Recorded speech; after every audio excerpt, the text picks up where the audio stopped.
Good afternoon, Copites. How you all doing? This is Copites of Anfield. Um, Happy Easter to all my fellow Reds who are out there, near and far, worldwide, global, and all that kind of stuff. So I hope you guys are all prepared for a fantastic Easter weekend, and I wish you all the best. Today I'm going to cover off my preview for the Man City game in the FA Cup tomorrow. And before I go into my thoughts on that, obviously, guys, make sure that you comment and subscribe to Copites of Anfield. Make sure you hit the like button. Make sure that you do a super thanks if you fancy doing that too. But please do that first, as it gives us really good traction on the channel, and it gives my mate Gareth that much needed support for all the hard work that he's doing, as well as Scott as well, who's now doing all the sort of fitness and injury coverage for us. He's I believe going to be doing some stuff on Isaac later today or tomorrow. So it'd be good to for you guys to kind of tune into that and get his thoughts too. So we go to the Etihad. I did listen to Slot's press conference, which typically I don't do because it drives me insane a little bit. But I figured that it's probably quite important to understand kind of what the dynamics are in terms of our fitness, who's available, etc., and his thoughts post Salah's announcement and whatnot. So it sounds like Salah's back for this game. So I'm going to touch on him first. I hope to see an all-firing Salah, and I feel that we probably will, because he's just he's a professional in the game, right? And he wants, I feel, to make sure he goes out with a flourish, and I'm hoping to see probably the best of Salah for the first time this season, because it hasn't been a great season for him by his sort of standards. So I really hope this is the one that kind of gives him the catalyst or the trigger point where he can really produce, really go at the defenders, score a few goals, and get to a certain milestone before he finally says goodbye to us. So this could be hopefully Salah's best patch going into the back end of the season, whatever games we've got to play in the league, the FA Cup and in the Champions League. I hope that is enough for him to kind of turn it on and go back to vintage Salah. So hopefully that's going to be, we get to see that. And Slot did kind of touch upon it, but I think Slot I think the relationship between him and Salah is falling down. It's broken down. It's finished. Hence why I think Salah's leaving. And it was a bit of a facade today where he kind of, gave him props, and he's supposed to do that. Of course he is, but reading between the lines, for me personally, it's typical Slot, like he has done this season, to kind of paper over the cracks, as it were. He did also touch upon Alisson, who is going to be out probably towards the end of the season. So he's out for a sustained period, which is not good. However, Mamardashvili, when he has come in, he's done pretty well, in fairness to him, and he's had a bit of a shit time in the sense of that his defence and us as a team hasn't really helped him out much. Some of the goals that have been let in has been down to individual mistakes from four guys in front of him, and he's done his best to kind of keep us in games, which he has done. There's certain games where we could have probably let in 3 or 4 goals, and he's managed to keep us in it somehow, some way. So yeah, we're going to see Mamardashvili come back into the lineup. It'll be interesting to see if we have Kirkes or even Robbo on that left-hand side, because both of them are obviously in international duty, and have no idea who we're going to be playing on the right-hand side. It's probably going to be Szoboszlai, knowing Slot, which is madness. But it is what it is. But for me in this game, what I really would like to see, considering this is a cup game, that Rio gets a start, because I think he brings a complete different dynamic to the game, especially where City like to be in control, but what they don't like is people running at them, and Rio is perfect for that. So in my mind, I'm thinking if we have Rio and Salah turning it on for the first time, that could really pose some serious problems for City. But I'm not going to take anything away from City because they clearly knew how to stuff Arsenal the other day in the final, and it was vintage City. Let's get that correct.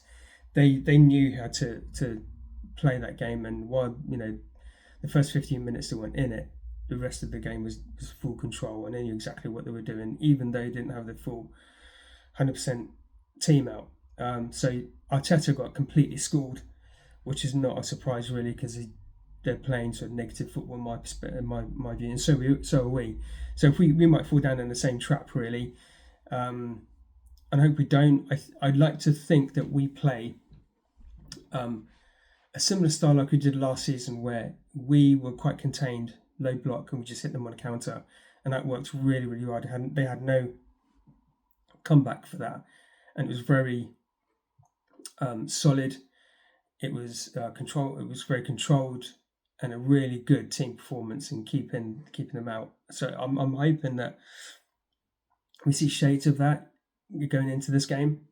But as I say, I think going by what City did to Arsenal, that could be their catalyst, their trigger point to go on now and prove, especially in the league, that this league isn't done. And I got a real funny feeling that they probably go on and win all their games in the league, including against Arsenal.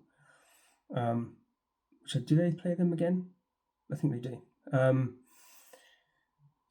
So it's going to be